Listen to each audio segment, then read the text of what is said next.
but I knew instantly that things weren't right.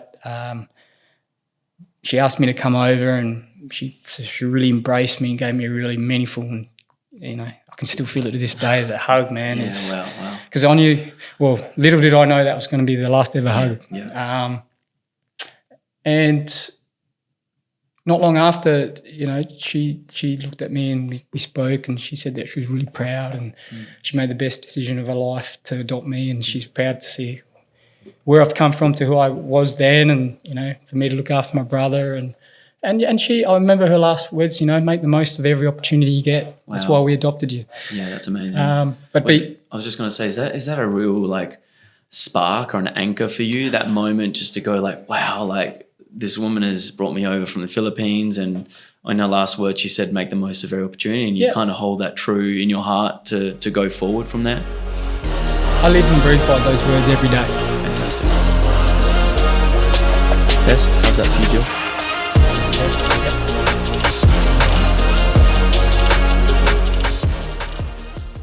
Hello, welcome to another episode of Going Pro, and we have a special guest today, Daniel Buberis. I just want to read out a little bit about what you've done, because I feel like you have a long itinerary here of what you've done and what you're continually doing, and I think you're going to provide a lot of value for our listeners today. So you started out as being a rehab assistant and business administration for Port Adelaide Football Club. You've been the senior strength and conditioning coach at Sturt Football Club. You've been the strength and conditioning coach at the South Australian Sport Institute. You've been involved in Tennis Australia as the professional men's and Australian Davis Cup senior physical performance coach, which is quite an achievement. You've worked in the National Academy senior physical performance as a coach. You've been the athletic development and rehab coordinator at Port Adelaide Football Club, medical rehab manager at Glenelg Football Club. You've started your own foundation helping disadvantaged kids in the Philippines, which I'm really keen to talk about, because I know you're super passionate about it. I think there's going to be some awesome takeaways from that. And currently you're the national men's beach volleyball physical preparation coach. Bit of a mouthful there, mate. Yeah. Yeah, far out. There's a long list. I feel like that's a podcast in itself. So welcome. Thanks for being here with us. Well, thanks for having me, Luke. I'm really excited to be here, mate. So thanks for the opportunity. It seems like I've done a fair bit in that period of time, and a lot of variety and variation, I guess. Mm-hmm. Absolutely. And yeah, you're one that came to my mind when we started this podcast. I had a little bit to do with you through a mutual friend, Lee, and Eddie Winter, who's currently playing on the ITF and Challenger circuit. So just being around you, I loved your positive energy. You were someone that was always trying to get the most out of your athletes that you're working with. I could just tell you're someone that really wanted to provide a good service and help people. So for me, it was just a no-brainer to really hear about your story and see what value you could provide for our listeners or anyone that is listening to this podcast. So I guess where I want to start is you have a really interesting journey. You grew up in Whyalla, and you were adopted from two parents that are from Whyalla, and they brought you over. Where did you grow up? Where did you come from? Was it in the Philippines? In the Philippines, yeah.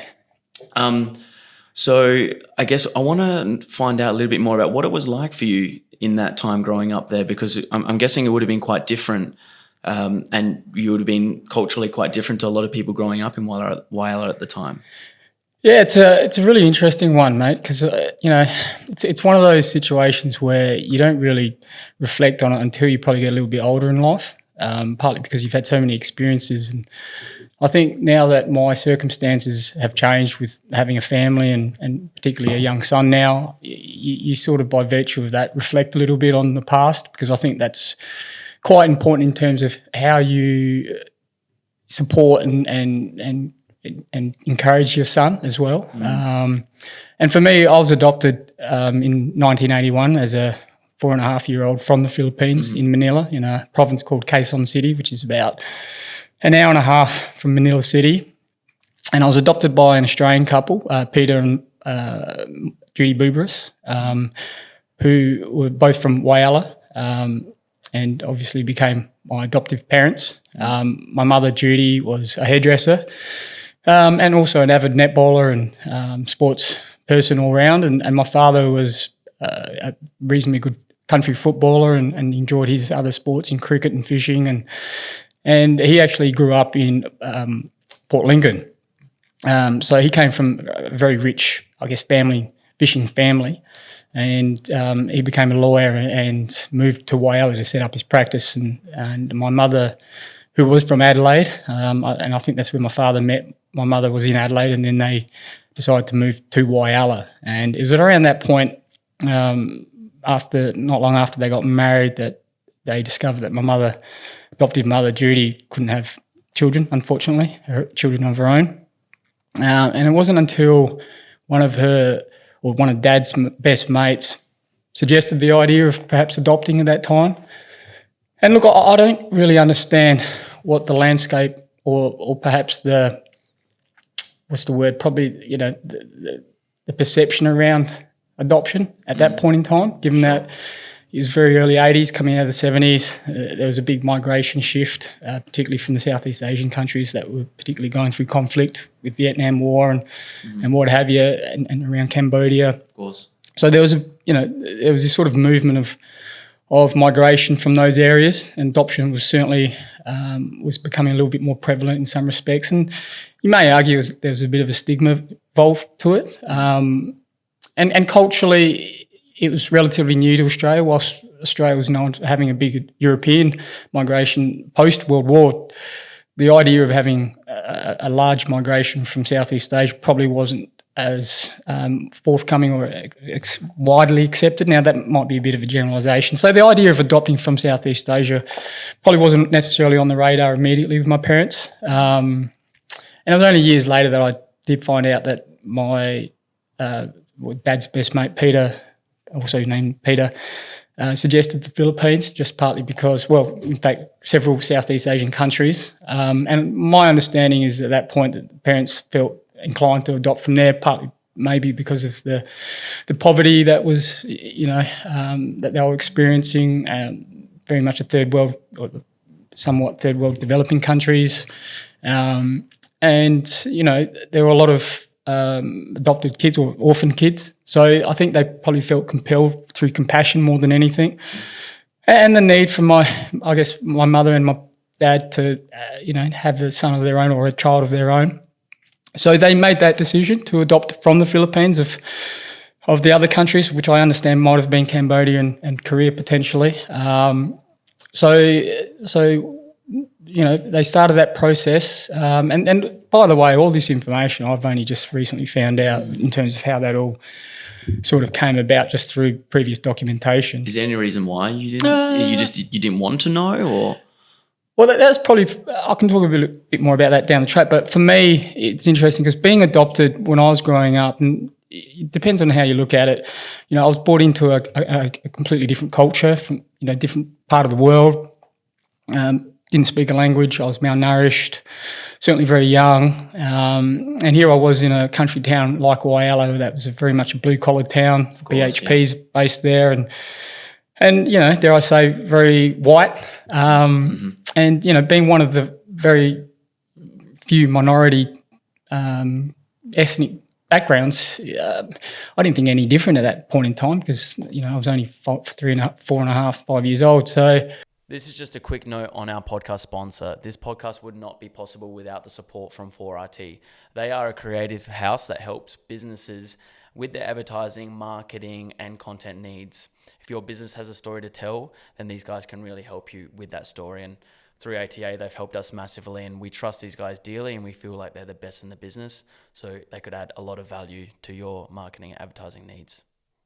I think the whole idea of the parents adopting was to sort of have that experience of, supporting a young kid from a different country, give him the life that perhaps he would not otherwise have through his unfortunate circumstances.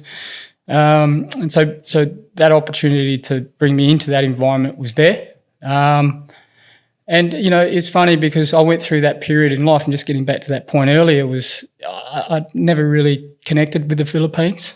And I went all through junior school, high school, even early university, not really having a connection or I guess a desire or want for that matter. like I said from the beginning, it wasn't really until I had my son or got married that I started to really reflect on my heritage as such. And I was going through this sort of phase of identity. And, that identity was brought about the opportunities that I've had in life and how I came about to where I am now. And I was living a pretty good life, and I've had a good life. There's certainly no complaints about it. A privileged life, if you will, if you're talking in context with my previous life. So for me, that forced me to sort of reflect a bit. And so, I guess in the last probably 5 years, I've really been on this journey of self-discovery, trying to really connect with my heritage and feel internally, try and find a level of comfort, contentment, if you will. But also at the same time, there is a purpose behind it, and that purpose is to, I guess, build this catalogue of information that I never had or had knowledge of, because there was this sort of gaping hole early on in my life that I had absolutely no understanding, and that's who my biological parents are, what were the circumstances behind it.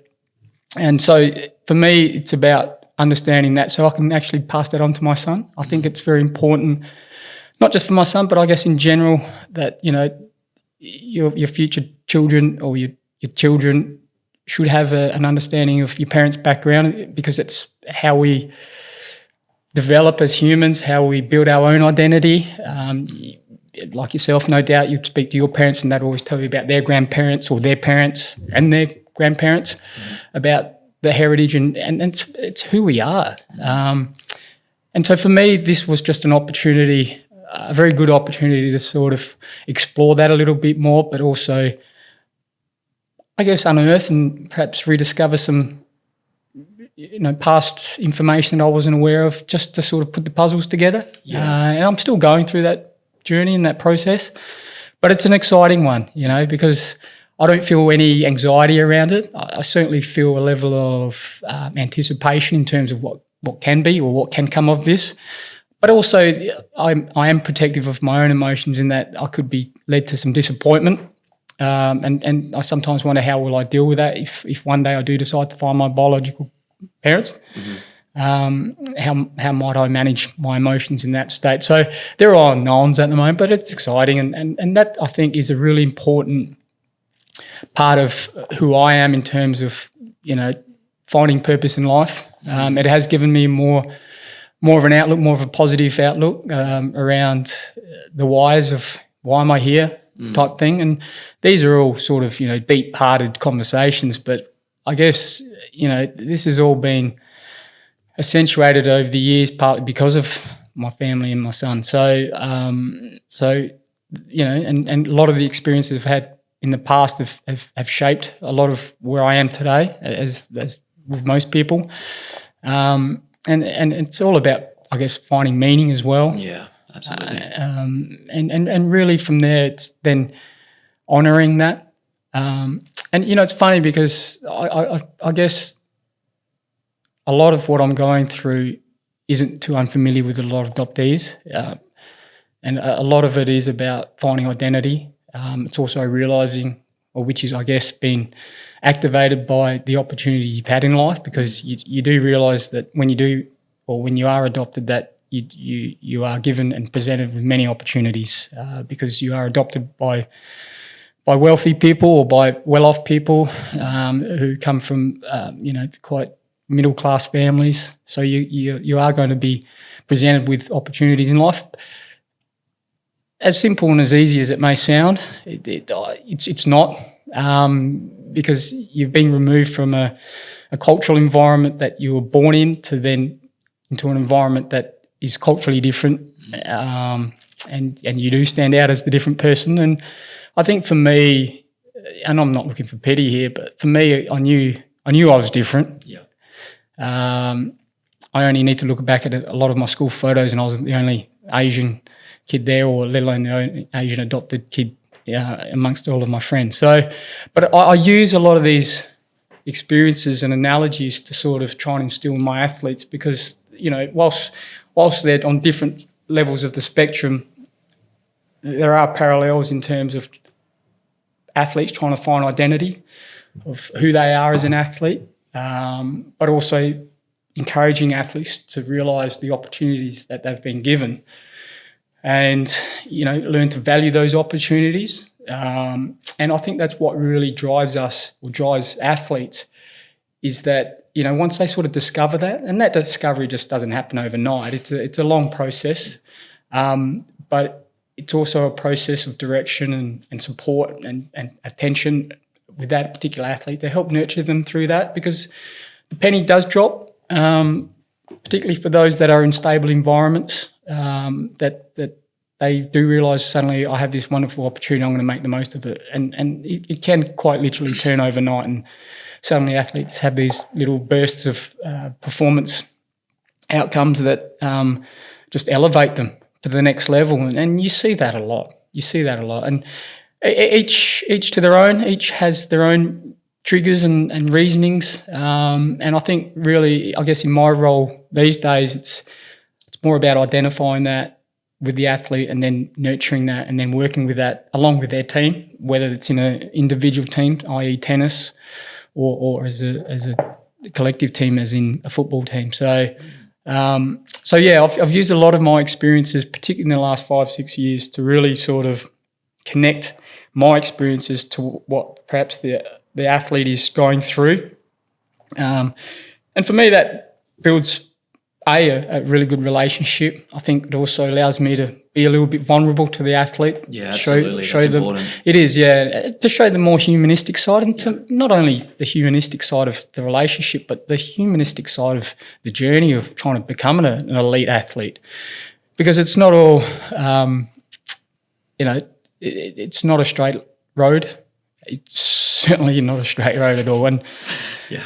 So, so it's an interesting one. And look, I think with my early experiences growing up, we talk about a whole heap of things around building resilience and building confidence and self-efficacy, a belief in your skill, building confidence.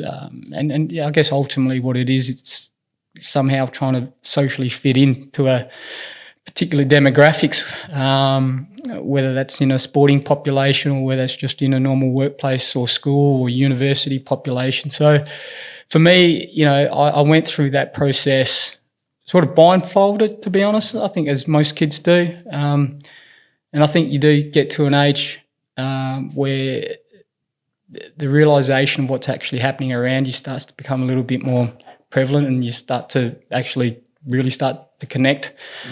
And look, I sadly lost my adoptive mother when I was 13. Yeah, okay.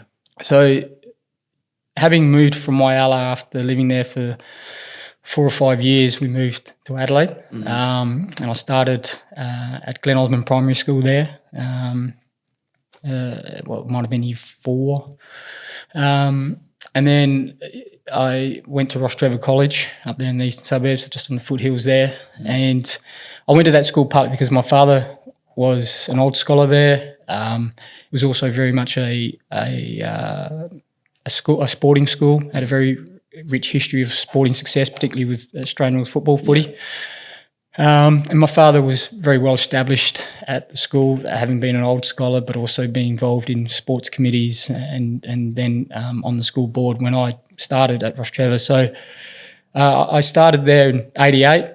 And by 1990, my mother passed away, or 1991, she passed away with cancer. I was in year 8.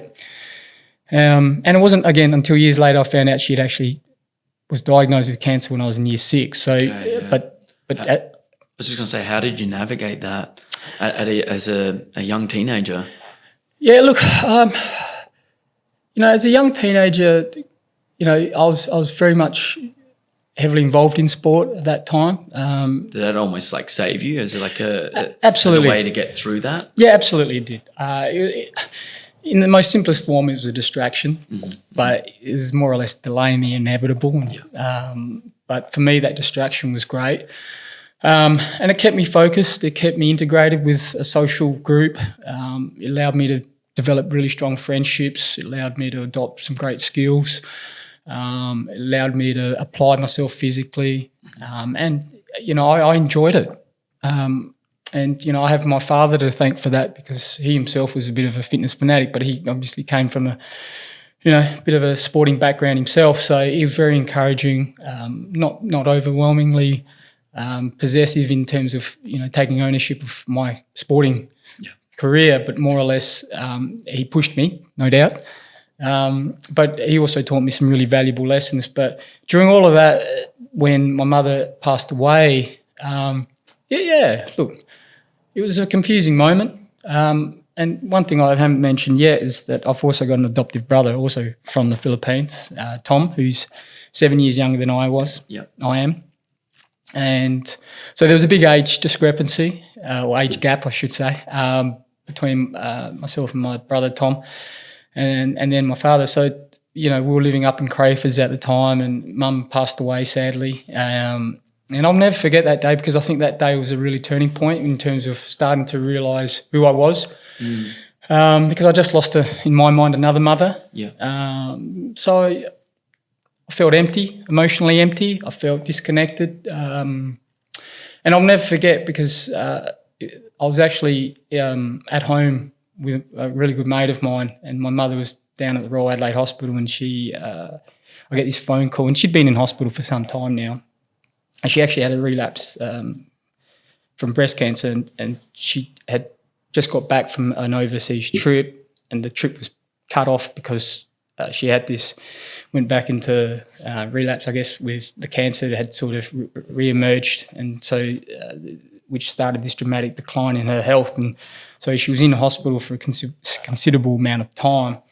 And I was at home, and my father rang me and he said, look, you need to come down. And so I did on my own. And I remember walking onto the 5th floor of the Royal Adelaide Hospital late in the afternoon, and seeing her, in bed. And it was only a couple of days before that I'd seen her, and she was actually quite sprightly, up and about, and she was quite engaging. And but I knew instantly that things weren't right. She asked me to come over, and she really embraced me and gave me a really meaningful, and I can still feel it to this day, that hug, man. Yeah, wow. Because I knew, little did I know that was going to be the last ever hug. Yeah. And not long after, she looked at me and we spoke, and she said that she was really proud, and she made the best decision of her life to adopt me, and she's proud to see where I've come from to who I was then, and, for me to look after my brother. And I remember her last words, make the most of every opportunity you get. Wow. That's why we adopted you. Yeah, that's amazing. I was just going to say, is that a real spark or an anchor for you, that moment, just to go wow, this woman has brought me over from the Philippines, and in her last word she said, make the most of every opportunity, and you kind of hold that true in your heart to go forward from there? I live and breathe by those words every day. Fantastic. And I've learned to take those opportunities. Yeah. I've learned not to fear failure, to accept it. I've learned to get up when you get knocked down. I've learned to be myself over the years. But more importantly, I've also learned that life is so valuable, and it can be taken away in such a short amount of time. Yeah. But I've also learned that life does throw some massive challenges at you, and you can't get through life on your own. And when she passed away, moments after that, she was quite thirsty, and I gave her a sip of Pepsi, which of all things probably wasn't the ideal thing. And she took that and started to experience this. I don't know. She just sort of rapidly declined moments later, and then within 20 minutes she passed away. As a 13-year-old, you just don't know what's going on. Yeah. And look, you got to understand, Google wasn't around then, so it's not like we had, the information for what cancer is and the effects of cancer at our fingertips. It was relatively new on a public scale in terms of information coming out of what breast cancer is and the effects of it, and the treatments. The treatments obviously were quite new at the time compared to what it is these days. So, in terms of early diagnosis or even just early identification, those measures weren't necessarily in place at that point. So these were all things, I just couldn't get my head around when it all happened. Like suddenly she was there and suddenly she's not, and suddenly I'm without a mother. So, I remember the day after, everything just felt really surreal. My father and I went for this huge walk around the Adelaide Hills, and Dad was fantastic. He put his arm around me and said, we'll get through this. You're young.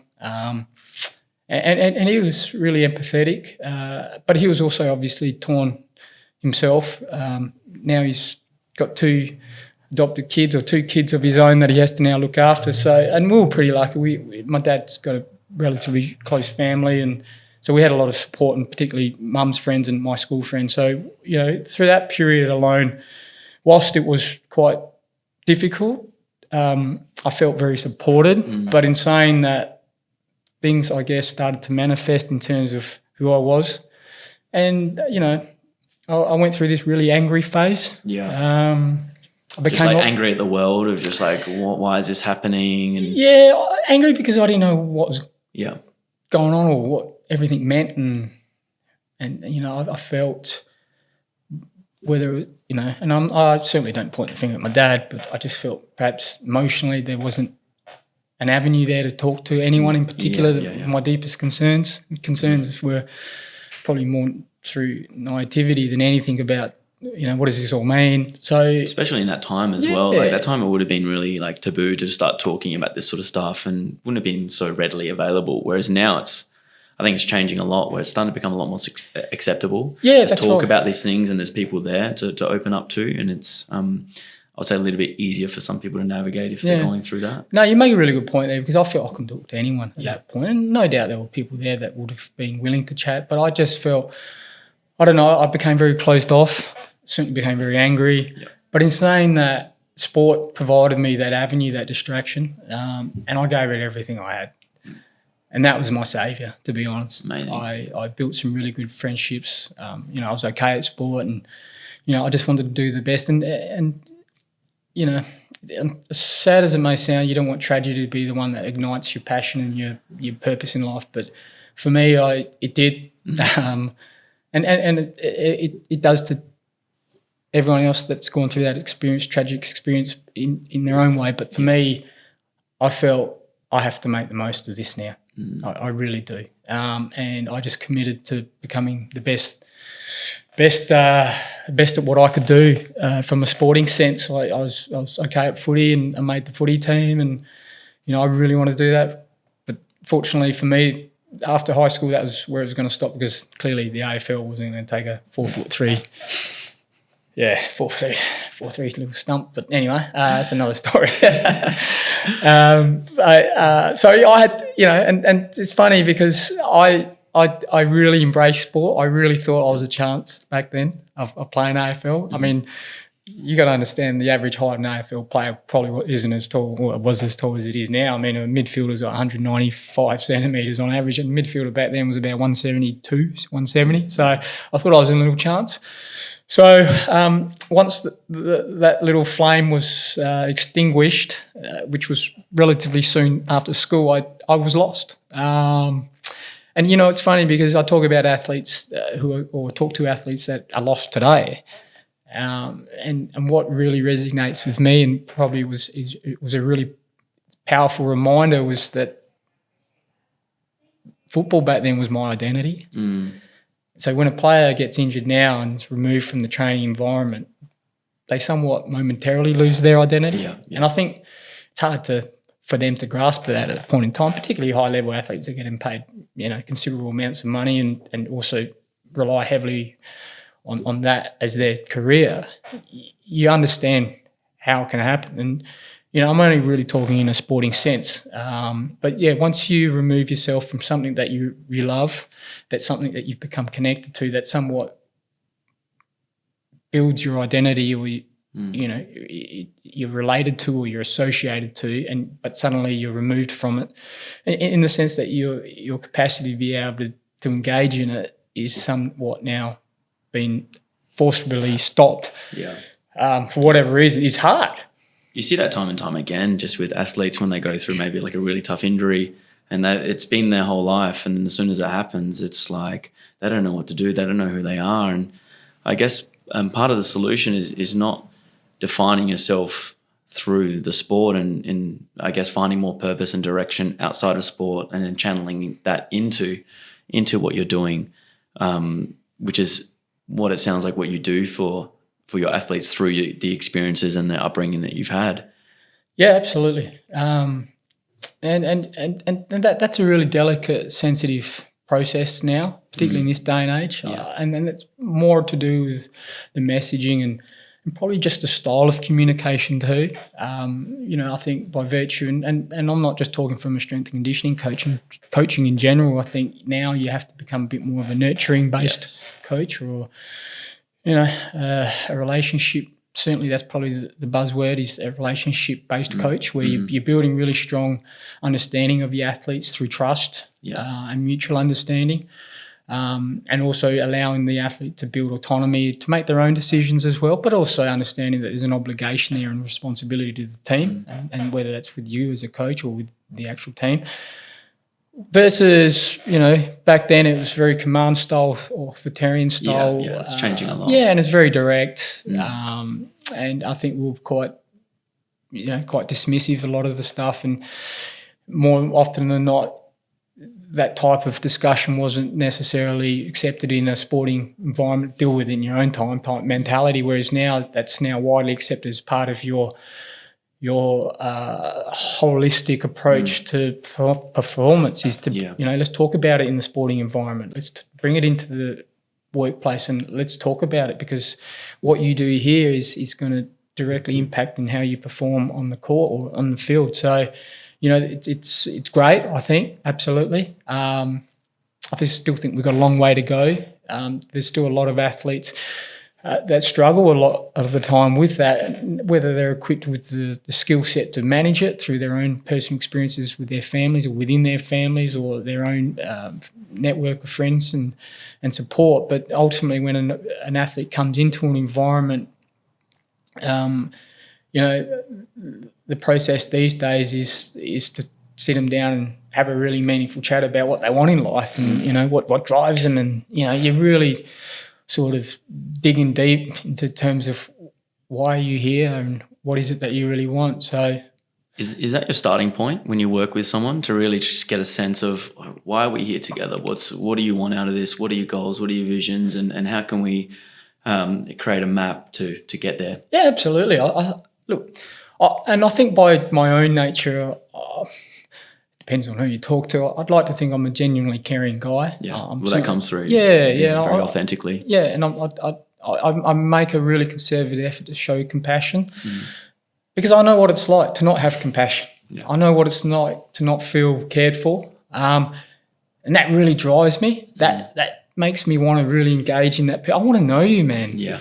And I'm not saying that. I really want to have a really cool conversation about who you are, what you are, because you've got a really fascinating story. Everyone has a fascinating story.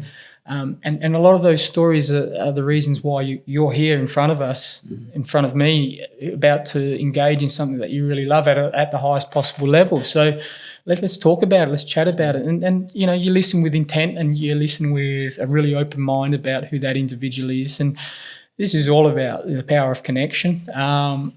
And, I also, like I said from the start, is I allow them to have a bit of an understanding who I am. I think that's really important, not just from a coaching perspective. These are my standards and this and that. That's all pretty much standard stuff. But, what adds a more pertinent layer to that, where the athlete may think, this guy's genuinely serious about me, is I'll explain to them, look, this is my situation. The reason I'm here today is because of, and it's not about me, by the way, but it's more about I'm on the same trajectory as you are in terms of trying to achieve the best you possibly can through physics. I'm here to help you, and I'll give everything I possibly have to help you. Yeah, I'm hearing you. I feel like that's when you can actually make some really good breakthroughs when working with someone, when you're vulnerable, when you're really sharing some personal things and you're listening and you actually care about them, and that comes through and they feel that trust. That's when you can start to have some of the breakthroughs where they realize something about themselves or a pattern that they're repeating that they can actually change. And I think the coaching player relationship starting to change, where it's just creating a space for that to happen naturally and not forcing anything or commanding as much and being very authoritative like it has been in the past. Yeah. And look, it is a skill set, I think. I think it's also the morphology of the individual as well in terms of, what their makeup is. And we're not psychologists, certainly not that, but what we are and what we need to be are good listeners as coaches. I'm in a really fortunate and privileged role because I'm sort of the middle person between the coach and the players. So, if I build that trust early with a player, more often than not, they're going to talk to you about their biggest concerns about performance or something perhaps even more deeper than that. And so, when you're talking to the coach, you may be able to provide some level of input in terms of the vulnerabilities of that athlete, the strengths and weaknesses, and if not, the opportunities that those athletes actually present. And this may just add to the coach having a little bit more of a broader understanding because, you got to understand, particularly in teams, the coach has a huge responsibility tactically and technically and then obviously trying to balance the emotional stability of the team to actually perform and do what they're required to do, and that's ultimately win. So the coach is preoccupied with that, but whatever information through the relationship, the trust that I have with the athlete, I can pass that on, perhaps as a tool to help that coach connect or at least understand how they may approach that particular athlete that may well be struggling or may well just sometimes need to kick up the pants. And, that's been really, as they say, emotionally intelligent or emotionally engaged, if you will, to what's going on. Look, don't get me wrong, you still got to have a strong fundamental core set of values about how you want to perform and how you want to coach. Yeah, right? Absolutely. So there are certainly limitations. It's more to do with the bandwidth of allowance of what you're actually willing to work with, but also what are you willing not to. And look, I'm the first to put my hand up. Sometimes that bandwidth gets quite stretched. Absolutely. Finding that balance and working with that bandwidth is quite challenging because especially when you're coming from a empathetic and compassionate place and someone's maybe not meeting those standards, it's sometimes you do have to give the kick up the arse, but how do you actually give that kick up the arse? And there's a way that to deliver that depending on who you're dealing with. And that needs to be taken into consideration. Yeah, absolutely. So from all these experiences, you got yourself into a really good gig working with the Australian Davis Cup team. So how did that all come about? And I'd love to just know about that whole experience and what it was like working with Australia's best tennis players and being in that pocket. Yeah. When it started to happen, and what I mean by when the discussion started to happen that I was going to get involved with the Davis Cup, for me it was an awesome opportunity for starters. But in saying that, it was probably a product of many years of hard work around building a skill set that was conducive to being able to support athletes at the top end. And I didn't set out to have a career in tennis. I really didn't. What I did set out, though, is to work with high-performance athletes for them to be part of something special, whether it's winning a championships, grand finals, grand slam, whatever the sport is. So for me, when I started at Tennis Australia back in 2011, and I just came from SASI, and I liked tennis. And the opportunity at that particular time was more around do the best I could, and with that, opportunities will present itself. So for me, it was, I guess, essentially core business. Connect with the athletes, do the programming, lead the athletes, and do that to the best of my capacity and abilities. And by virtue of that, over time, I was then, given the opportunity to move to Melbourne to fill the role of the National Academy, and that was 2013 it might have been. The AIS had sort of decommissioned, or I shouldn't say decommissioned, more or less sort of restructured a lot of the support platforms for some of the major sports, particularly tennis. The AIS program for both men and women was based out of Canberra. the AIS at that particular point decided to put the onus back on the NSOs, the National Sporting Organisations, to take responsibility for running their own high performance performance functions. And so by virtue of that, the opportunity came up to sort of fill that role with Tennis Australia out of Melbourne Park. So my family and I, we moved over to Melbourne, and I started working immediately with Alex Bolt and Luke Saville. I'd previously worked with Luke, being South Australian. He'd come over to Adelaide every now and then. I'd work with him as well. And then obviously Thanasi was over there. He had a little bit of a different setup. And then Nick to some degree. So all these athletes that were part of the AIS program had moved over to Melbourne, where the National Tennis Academy was, I guess, formally set up, both for the boys and girls, or men and women. And so after about a year or two, Aaron Kellett, who was my direct supervisor at the time, it was a great support to me. He'd been involved in the Australian cricket team academy, and so he had a wealth of experience and knowledge, and we had a really good working relationship. And he was actually working in the Davis Cup space at that particular time. And then there was a bit of a restructure, organisational structure within Tennis Australia, and probably, if anything, a philosophical structure. And what they wanted to do really, I guess, was sort of streamline a lot of the performance programs, pathway programs.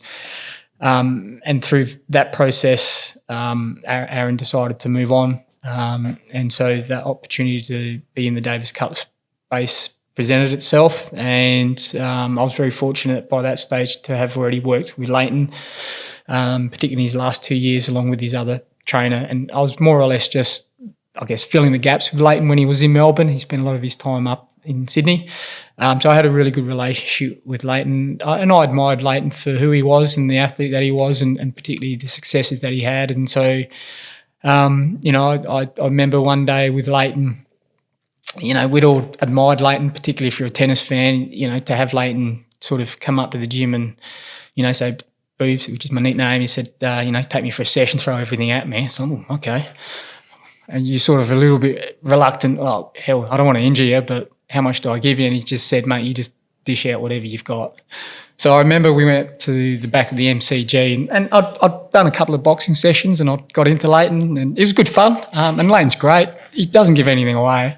You think, is he really working hard? I know for a fact that I was absolutely giving everything I got in these boxing sessions, because I was gassing, but he just gave nothing away. I thought, man, this guy, it's true what they say about it. Like, he is unbelievable, just his work rate and his focus. So anyway, I thought, let's try something different. So, and I think might have been coming into his second to last season, and he just came down from Sydney and sort of rang up, and we planned a session together, and I took him just to the back of the MCG there, and there's this sort of road. And I said, all right, mate, what do you want to do?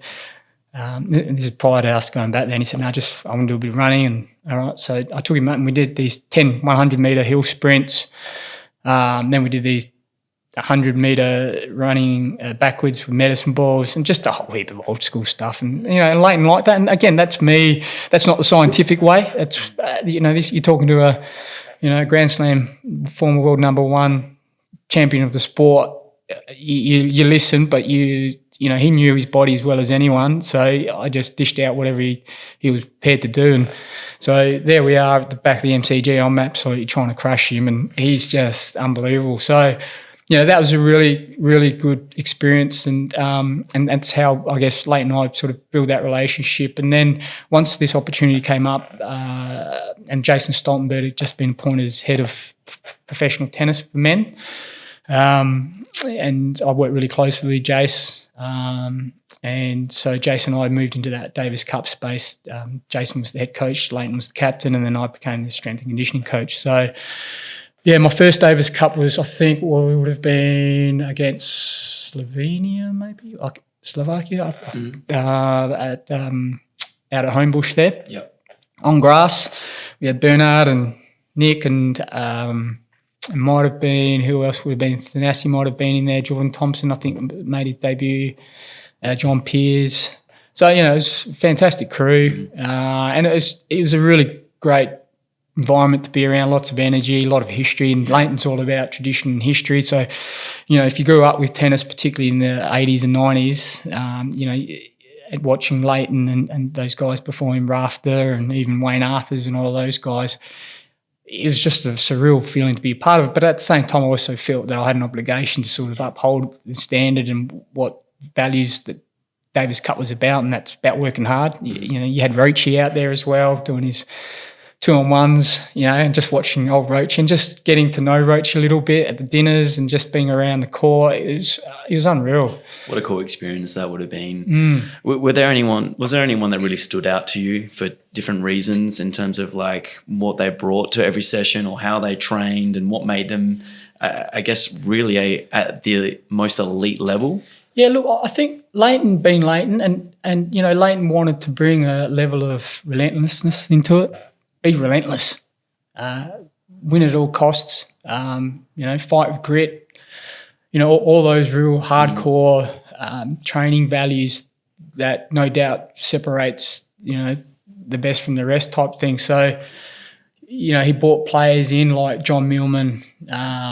You know, you had super talent, obviously, in Nick and Thanassian, and 1 year in Belgium we had Alex Popper there. We had Alex de Minaur. And look, the two athletes in my mind that really sort of epitomised not necessarily their skill, but just their whole attitude was certainly Millman. Just his work rate, his ethics around what it meant for him. And don't get me wrong, all those boys and everyone, support staff included, it meant a lot to be in that Davis Cup space, but you could see, particularly with Millman and Alex de Minaur. Yeah. Alex was a young guy coming through. I'd previously spent about a year or so on the road with him as an underager coming through, and that's, you know, that was an amazing experience. To see where Alex today is doesn't surprise me, or probably for that matter, surprise anyone else where he's at right now. But they were the two that really stood out, and the reason why I think they stood out is, one, because of their whole attitude towards their want to represent Australia, what the tradition of the Davis Cup meant to them. And they had no doubt their own reasons as well. But you knew what you were getting out of those two each and every time. I think that's really obvious. Just from the outside, you can say that those would be two guys that would epitomise really high quality, just attitude and work rate and getting the absolute most out of themselves. That maybe people that aren't the most naturally talented, but they're going a really long way in maximising what they have just through that sheer attitude. And when I see a kid or anyone that I work with that has that, I just know that they're going to be great at whatever they do, whether they continue on the tennis path or wherever they go in their life, they continue with that sort of attitude. Yeah, you're absolutely right. Like, and you know, the thing that stood out with Alex de Minaur was, this was a young guy, and I was very fortunate. I was actually in Vancouver 1 year at a Challenger event, and I got a phone call from, might have been Pat, about going down and playing a support role to young Alex and Alex Popper at the time down in Washington. It was a lead-up tournament, Grade 1, leading into the US Open Juniors. And at that point, I think one of the coaches fell sick or had to go back to Australia, and I was probably the only TA employee that was available. There were others, but I think that were available in their schedules to actually be able to fly down and just provide a bit of a duty of care, because they were both under 18 at the time. So I went down there, and what really struck me impressively about Alex was just his maturity at that point. As a 16, 17-year-old, he took ownership. He was, you know, really clear on what he wanted to do and really respectful. And just the language he used was all positive, but it was mostly geared around, how do I get better? He asked questions. He was inquisitive about the whys of what I did. And look, I came in without not knowing Alex, to be honest. I'd heard of him. I'd sort of seen him from a distance at some junior tournaments. But when I actually had that privilege now to actually be in front of him and actually spend a whole week with him, you could tell that this kid was going places, and he had a real personal story behind it, one that I dare not share. That's for him to share.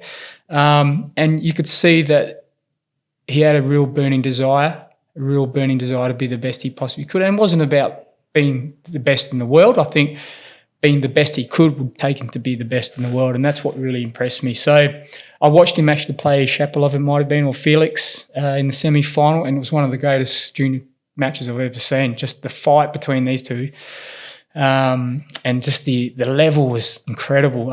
Alex unfortunately lost, but that whole week, like you look at the list now of who was in that tournament, you had Shapovalov, you had Felix, you had Alex, obviously, Popperin in there, and there's probably one or two others I can't quite recall at this point, but I remember just watching the level across all of those matches going, hey, this is the future right here. And I think that year Alex goes on to play, he might have gone on to make Wimbledon final. So then to see him, a year or so later in Davis Cup space, and he's just like a sponge. He was just absorbing everything. And you talk about standout moments, perhaps even a breakthrough moment, and it wasn't necessarily during a tournament. It was actually at a camp. So we just finished up, it might have been 2016-17. We just finished up the US Open, and it was actually the year that we played Belgium in the semi-final of Davis Cup in Belgium. And we were at the US Open, and there was this camp. And this camp was at the John McEnroe Tennis Centre. And it was indoor clay, partly because we were playing indoor clay in Belgium. And I think Alex might have been an orange boy, I'm not sure, or he was just part of the squad. Either way, Lleyton wanted him there because of his passion and his energy, and he, no doubt he could see something in him. And so Alex is playing points out of hand with Nick. And Nick, obviously, at that time was, in a world of his own in terms of just, stratosphere. Like tennis was unbelievable. And so his level was naturally high. And then Alex here, you got this guy, you either thought he's trying to make a really good impression, or this guy is genuinely, seriously good. And I remember they were playing points out of hand, and Nick couldn't brush him aside. Like, it was, I think it might have been to 21. It was like 19 all. Like, I mean, his level just switched, and you go, holy crap. Like, his level just went up a notch, and which hadn't been there previously. It was good, don't get me wrong, but went up against Nick, and to be able to match Nick, and Nick, no doubt, was, unhinged at all. He was just all out. And so and then to the point where Nick said, let's go again. Because Nick's still a fierce competitor. Like, people misunderstand in that sense. He is a fierce competitor and does not want to lose to anybody. Absolutely right. And, you talk about Nick. I mean, I was fortunate to have spent some time with Nick in two different phases of his career as a 15, 16-year-old. Not necessarily directly working with him, but certainly around the environment that we were in. And then probably three phases when he had that breakout against Rafa. He came back probably 6 months later.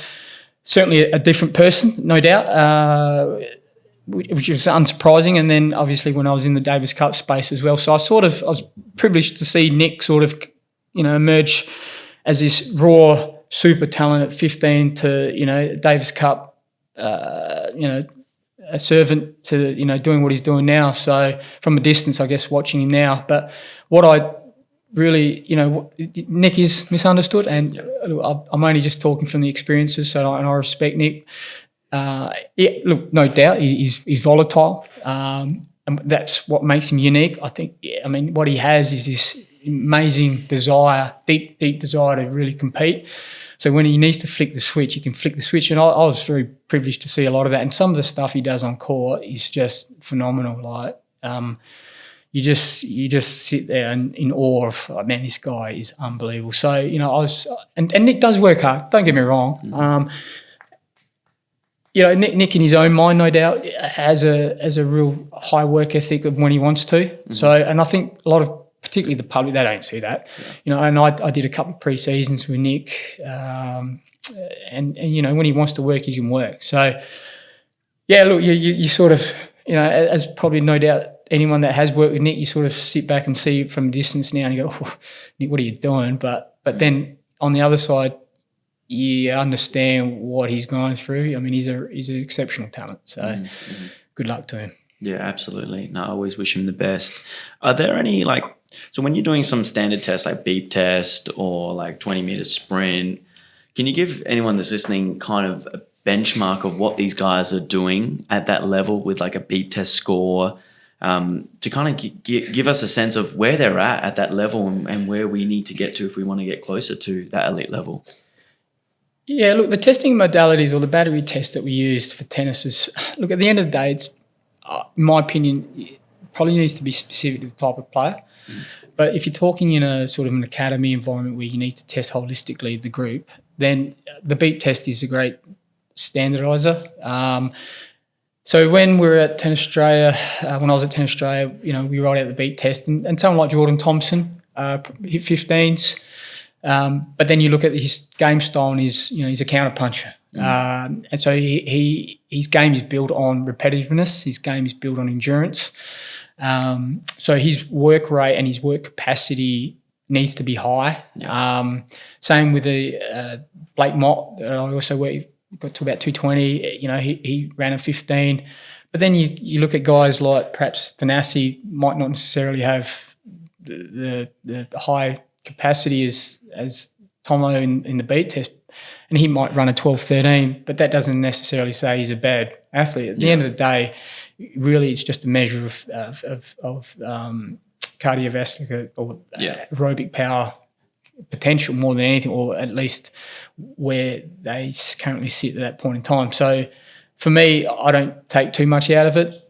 If you really want to talk specifics, you could probably design one test I used to run with the guys, the repeat 10 up, 10 back, 20 metre up, 20 metre back test. So what that has is the speed element to it, but also the change of direction element to it, which is critical in tennis as well. Yeah, Minaur would be an absolute beast at that one.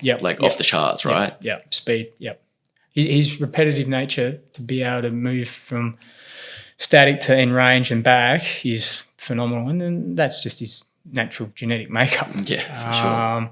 And he's a light frame, but no doubt I look at him now and he's certainly filled out since when I worked with him, and that's natural and that's expected. And look, I don't know what his current training regime is, but I always knew that Alex really thrived and felt that he got the best out of himself when he was doing a lot of running, intervals.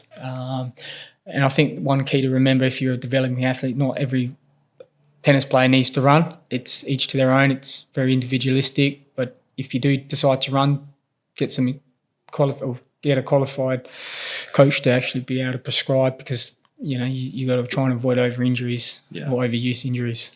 Absolutely. Is there any advice that you would give on recovery or things in that realm to help back up performance? Obviously, tennis players are training twice a day at that level, and day after day, there's really not many days off. What do you recommend in terms of recovery and those sort of tools to keep going and backing up? Yeah, look, I think there's two elements to recovery. There's the physiological aspects of recovery, the windows of recovery. So, we talk about replacing electrolytes and refueling, certainly protein intake within the first 6, 12, 24 hours.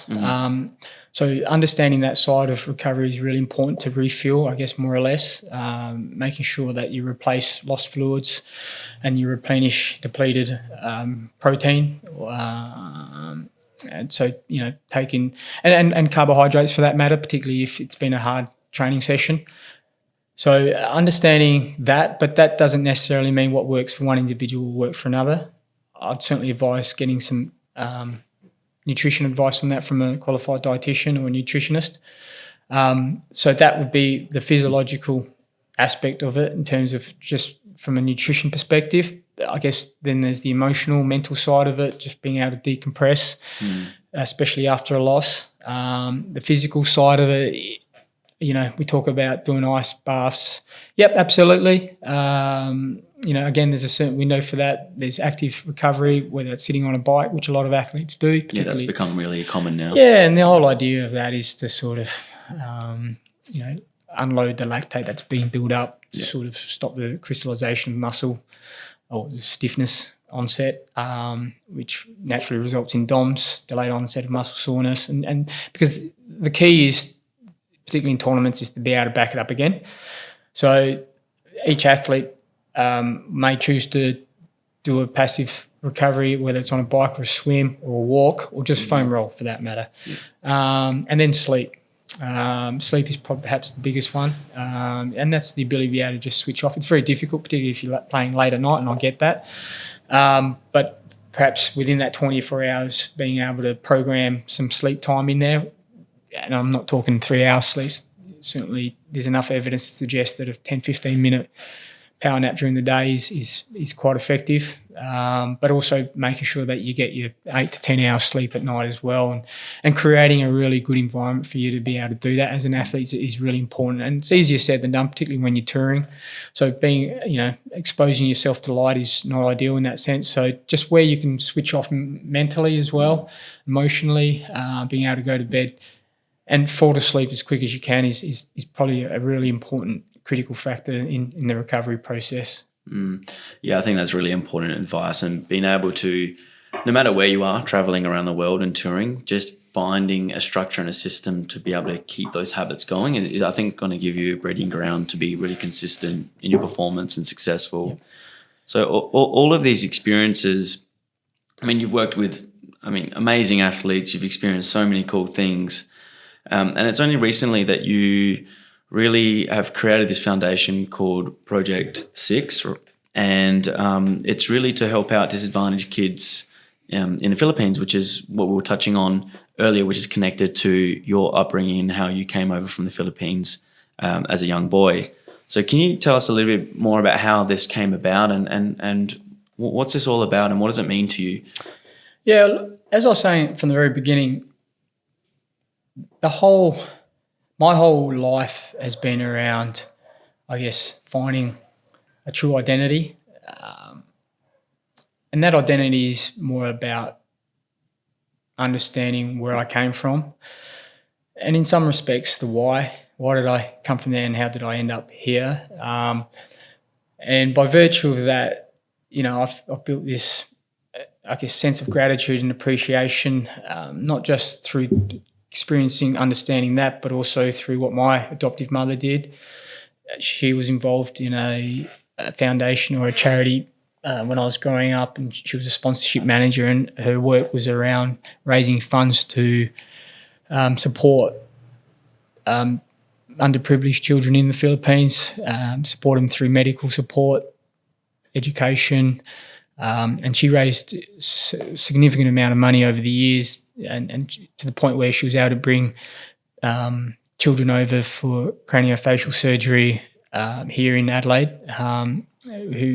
and she was able to do that by connecting with a very prominent surgeon here in South Australia, in Adelaide. So she left this legacy. Unfortunately, that legacy of hers was never really fulfilled, and as part of that tragic experience of her passing away, one of my promises to her was that one day I would continue that in some amazing form or shape. And so in 2017, as I was sort of going through this somewhat identity crisis, I'll call it a really heavy reflection period time. And so in a nutshell, basically, I took my family over to the Philippines for the very first time as a family. My wife and my son, Jensen, who happened to be 4.5 years old, ironically or coincidentally the same age that I was when I was adopted as well. And I have this really vivid memory of him standing in front of the orphanage, and it just brought back all these somewhat memories, whatever memories I did have, but the feelings. And I had just had this huge appreciation for the life I'd lived. And that for me was probably the start of me wanting to do something, which I guess really then opened that door of repaying my mother's promise or fulfilling my mother's promise of one day continuing her work. And I immediately, when I was there, was what can I do to help? I remember from the orphanage to the administration office, which was only about 20 metres, I was just frantically thinking, I've got to do something. And I was thinking, I'm not a doctor, I'm not a lawyer, I'm not a builder, I don't have those particular skill sets. And just as I got into the door of the administration office, I sort of looked out the window and I saw a basketball court, and immediately I said, I I could probably offer coaching support, if not sporting equipment. So I asked the question literally right there, what physical activity or what sports equipment do you have or don't you have, or what sports equipment do you require? And she said, we need everything, but we don't know if we can service it because we can't afford to get a coach, but certainly we could do some basketballs. The basketball court was decrepit, mind you, and there was no basketball ring. The court was there. So immediately I made a pledge to say, right, I'm going to donate some basketballs. And then I said, look, and immediately I made the decision then to say I'm going to come back and donate some more equipment. And so I left the orphanage with that in mind. And for a couple of days I thought, how can I do this? I really want to do this. And then I thought, well, probably the best way to do it, if I'm genuinely serious about it, is to commit to setting up a foundation charity. And I wanted to do it right. I didn't want it to be a flash in the pan. So I really planned it. I spoke to a lot of people, and I really wanted to define its function, more importantly. And so from there, I established Project 6, which is the district, Project 6 in the Philippines, in Quezon City. And then I guess the next part of that was to identify how I could actually do that, and that was through the provision of providing sports equipment. So I started to raise money to get tennis equipment over naturally. And then the next part to that was to actually find people to service it. So the first thing I thought of, let's go over there as a coaching group firstly to sort of almost launch it. And so I was very lucky, very fortunate to have Andrew Whittington come over, who was a tennis player who I'd worked with, and really great support, and he had a lot of, I guess, time for what I was trying to do and wanted to be part of it. So I was more than happy. And then another guy called Brett McClellan, who was a under 14s Tennis Australia coach for boys, who I had a previous relationship with when I was at Tennis Australia here in Adelaide. And Brett was really passionate about the project that I was proposing to him, and so the three of us went over there. In fact, I actually first did it with Blake Mott and Brett firstly. So in our first year, I took Blake Mott back there, and we ran some clinics and donated a whole bunch of equipment. And then in the second year, I took Andrew over there, and it's probably the second year that I said I'm going to really commit to this for the rest of my life. Oh, wow.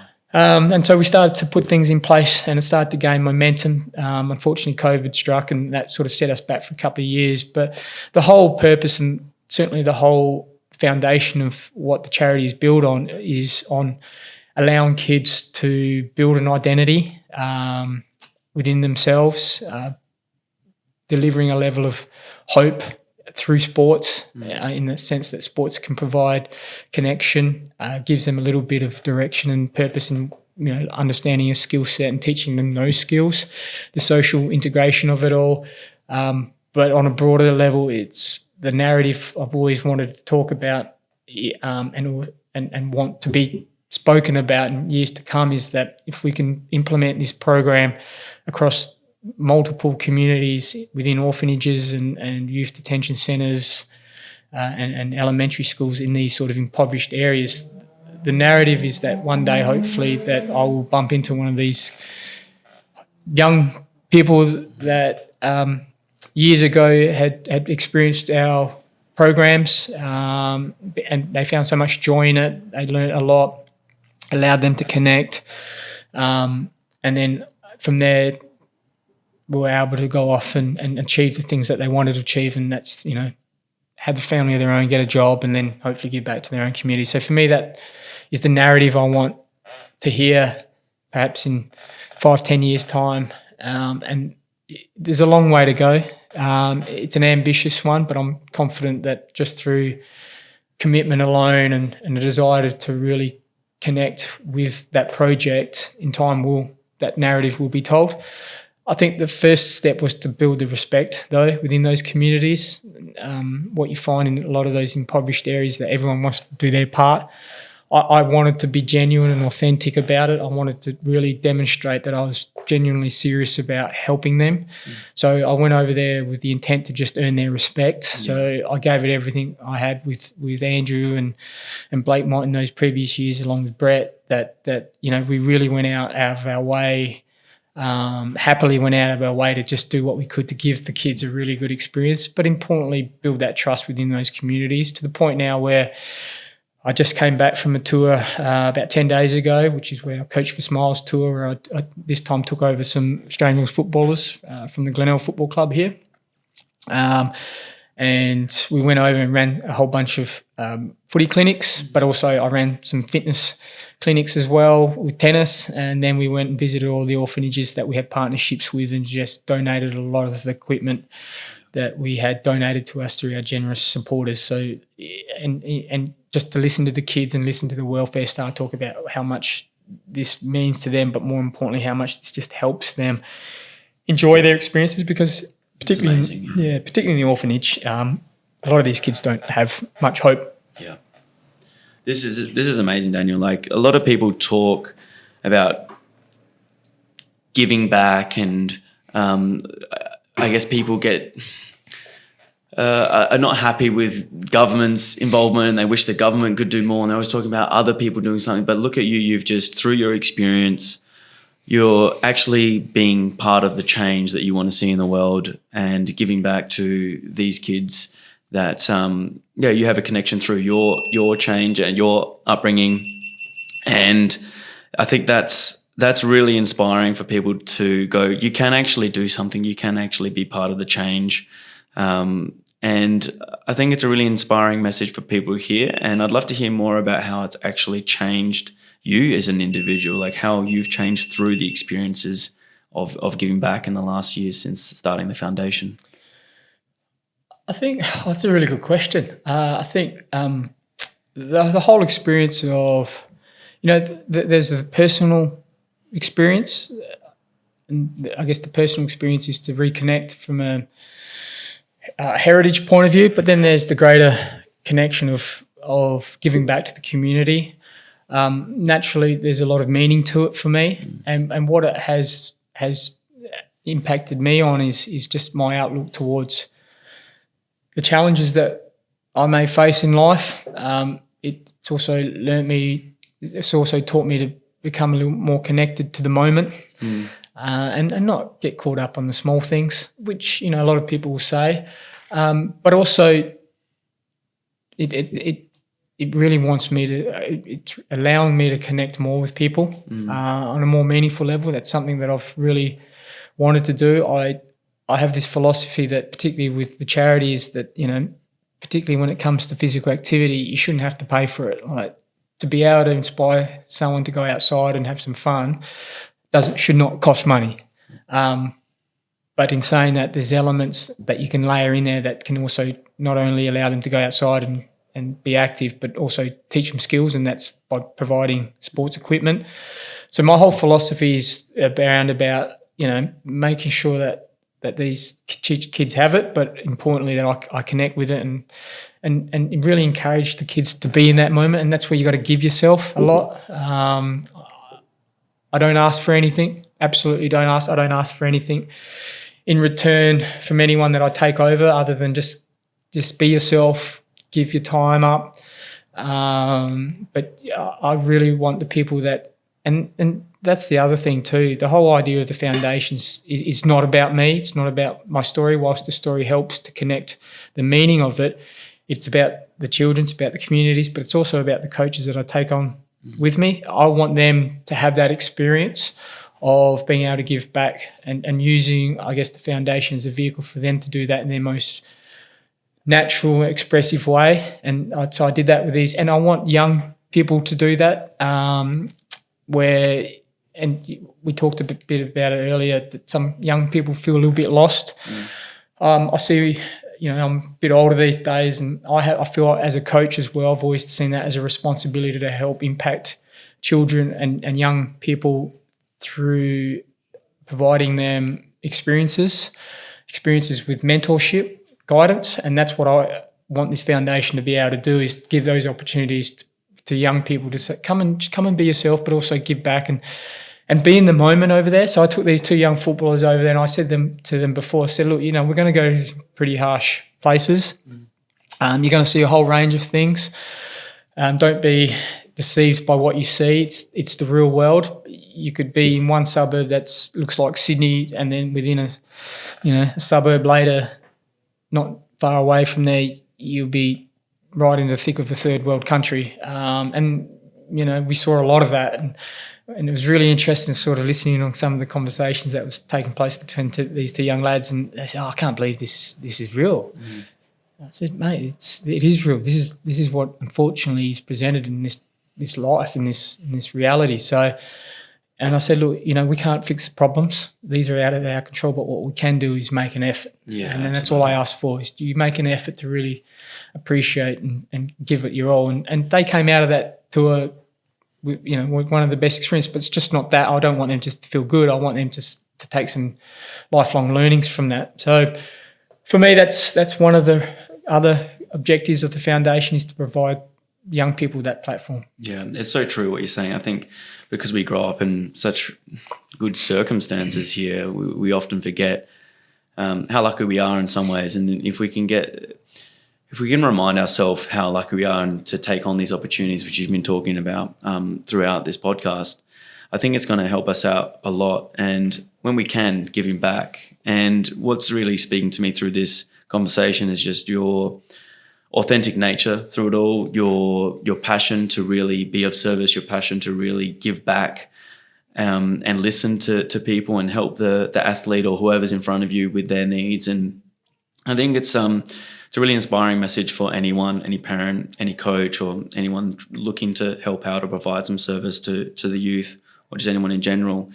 So I feel like there's so many key takeaways today, and it's been an absolute pleasure to listen to your story. And I'm inspired myself to be a better person, be a better coach, and give back where I can. And I guess what I want to wrap up with is there a way that we can give to your organization, anyone listening? Is there like a link, or is there a way to donate? Because I would love to, through ATA, to give back in some small way, and how we can.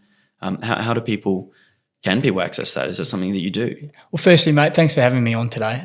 It's been a real privilege to be able to sit here in the comfort of you and the presence of you, and to talk about my experiences. So I really appreciate that, and thanks for giving me the airtime, mate. For people that are interested potentially in the foundation and helping us out, they can visit the foundation's website on P6, as in the number 6f.org. Mm-hmm. So that's www.p6f.org, no AU, and there's a donate link on the top toolbar that they'll be able to link on and make a donation. But if anyone actually wants to physically get involved, by all means they can contact me from the website, and I'd be more than happy to have a chat. Mm-hmm. Amazing. Thanks again. This has been an absolute pleasure. No, pleasure. Thank you. Cheers.